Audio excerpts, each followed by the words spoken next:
Hello and welcome again back to Rage Gaming and more Wilds talk. Today I'm doing another deeper overview of one of the weapons that I did play at Gamescom. I went to Gamescom to do a little recording session for the game. It means I've been able to play the game for about 90 minutes, and in that time I played dual blades, of course, my main, but also greatsword and bow. I've made various videos about the topic of that experience and all the things that I learned, but we're doing a deeper dive into these three weapons, myself doing dual blades, Josh doing greatsword, and me with bow finally. We've learned a lot since then though, from online discovery, all the footage and other creators and press that were at the events, breaking down all the new information about the bow. There's still stuff we're uncertain about. Mostly we have a really good idea of what's going on, and overall bow is looking to be one of the strongest new weapons in Wilds easily. Just be warned though that I will be showing as much footage of the relevant stuff as I talk about as I can, but because we were able to go play the game and record our own footage, we're also under restrictions from Capcom, and we're trying to follow those as best as we can. So with that said, let's just get into bow. At a basic level, it is very familiar. You're doing your charge shots and holding R2 to increase the power, raising up to like 4 charge levels like you would do in Rise. You increase the charge by aiming and also evading at the same time for the unique bow charging sidestep evade as well. So you just try to be at levels 3 or 4 charged the whole time through a combination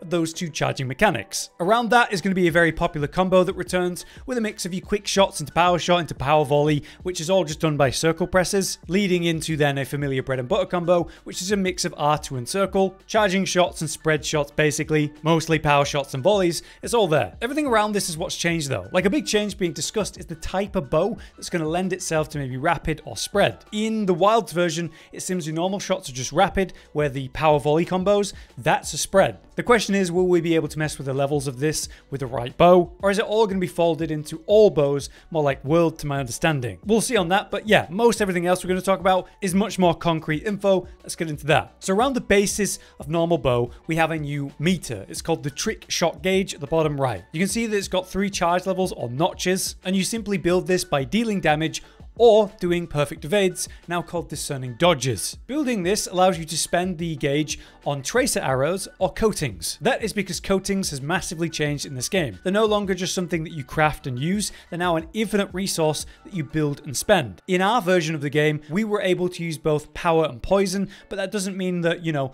other options are going to exist. A big question right now we have is whether close range coating is actually going to be back or not. Since that would be an infinite coating to use in Rise, say, clearly they want coatings to be limited to building and spending, maybe close range coating is just completely gone. In any case, when you would apply one of these coatings, you would get 8 arrows coated for 1 notch on the gauge. So if you were to use the full gauge, all 3 notches, that'd be 24 coated arrows per full gauge. That might sound less than it is because you are generating that gauge super quick by dealing the damage, but getting even a full notch per perfect evade, so it's just full a lot of the time. In my experience, it was very little that I didn't have at least 1 notch to work with at every moment. I like this change overall, the builder spender mechanic, encouraging you to land those perfect evades most of all. I feel that dealing with the coatings mechanic in this way is much more smooth. So that's the trick shot gauge with the coatings mechanic. The other end of this then is the discerning dodge, which is the new perfect evade. If you dodge right as you're about to be hit, you'll trigger a discerning dodge. Your character will flare, you get a sound, you generate stamina, and you generate a chunk of the trick shot gauge as well. A whole notch on the bar is pretty incredible. You'll be doing these perfect evades constantly because it also restores a lot of stamina, as I said. After talking with the Arix team, we learned that the timing of the evade seemed to result in more or less stamina. So if you got a true perfect evade at the right moment, you could get most or all of the stamina bar back. But if you land a late evade or too early evade and it still triggers, you get less stamina back. Do not quote me on this. This is based on discussion rather than me being certain having done it myself. I'm not sure. But either way, getting stamina back with that discerning dodge is insane. It means the bow never really has to slow down or stop. You just keep hitting those evades, which also fills your gauge, so you've always got bar for trick shot, tracer shots, or your coatings or whatever. They want you to be super aggressive, up close, and landing lots of evades with discerning dodge. This is why it's potentially the most busted and effective new thing in Wilds, and pushes the bow to a potential top weapon if it continues this way at launch of the game. Between discerning dodges and consistent DPS on a good bow player then, you're never really going to stop. You're always going to have trick shot gauge to use. It seems insane. So on the trick shot gauge, you are using it for coating,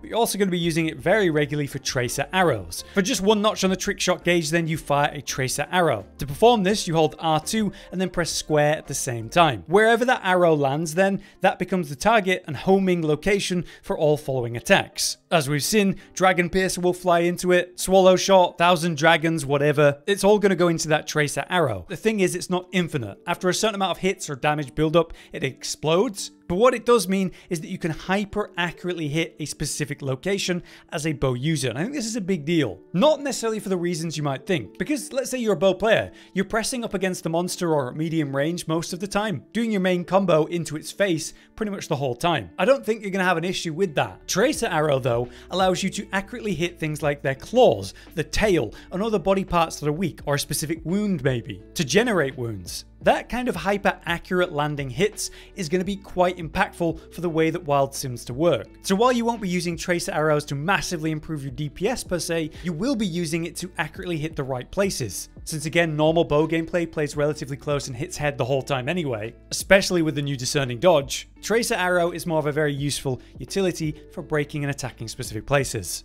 Another new move then is indeed flying swallow shot. It's this kind of leap that follows after you use an evade. So you aim with L2, you press X to do a charging sidestep, and then you combo that into triangle to perform the flying swallow shot. This fires about 5 arrows at the target wherever you're aiming, which if you've got a tracer arrow, it's all going to go into obviously, working as great burst into a weak point or popping a tracer arrow. The vertical nature of that leap I don't think is going to be too relevant. Sure, it gives you slightly different line of sight and that might be helpful, but most of the time I think it's just going to be get a burst of arrows out very smoothly. This could be a really effective way to apply, I don't know, a status or something from a coating like poison, or burst down a body part at the end of a combo. I think it smoothly works into the gameplay, but it's interesting because it's not the only multi-shot attack that we have. We also have Thousand Dragons, that's back. To trigger that, you press R2 and triangle and circle all at once. These can home into tracer arrows though, and that works as a fantastic way to burst the tracer arrow immediately. To me, it seems like a good option when you're not going to do a slow Dragon Piercer, so we'll see how that works out.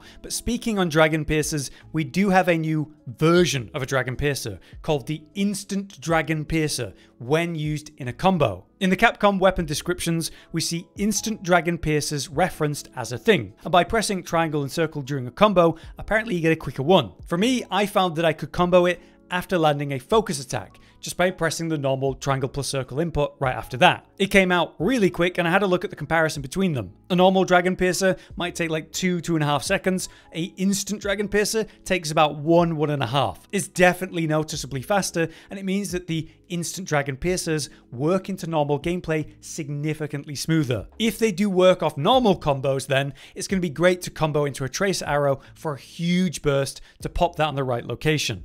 What kind of combos can we lead into the Instant Dragon Piercer then? That is another big question that I have. So let's now speak on the focus mode attack, which is one for one the Magic Archer Dragon's Dogma attack. You get this circle to aim on a target, and then the longer you're aiming at a target, the more it actually highlights where your homing and arrow shots are going to go. It's like an auto lock feature. There's actually two kinds of auto locking here though. There's wounds, but there's also arc shots, so we'll talk about that in a sec. But yes, doing the focus mode, auto homing an attack, and then going straight into a instant Dragon Piercer, that was the best way I could burst using these focus mode attacks.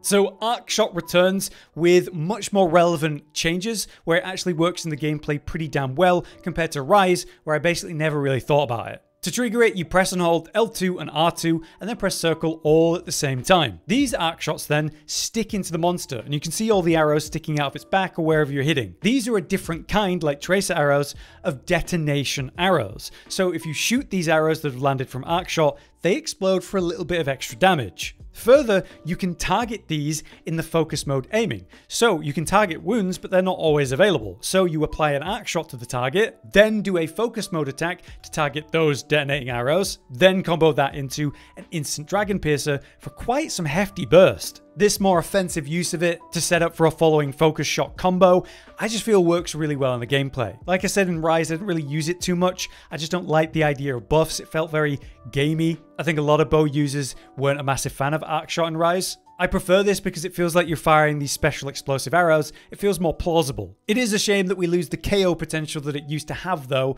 since that was quite a handy thing for bow. Still, again, I think it works really well for setting up right before big combo focus shots and the instant dragon piercer. It's nice that it works into normal gameplay properly.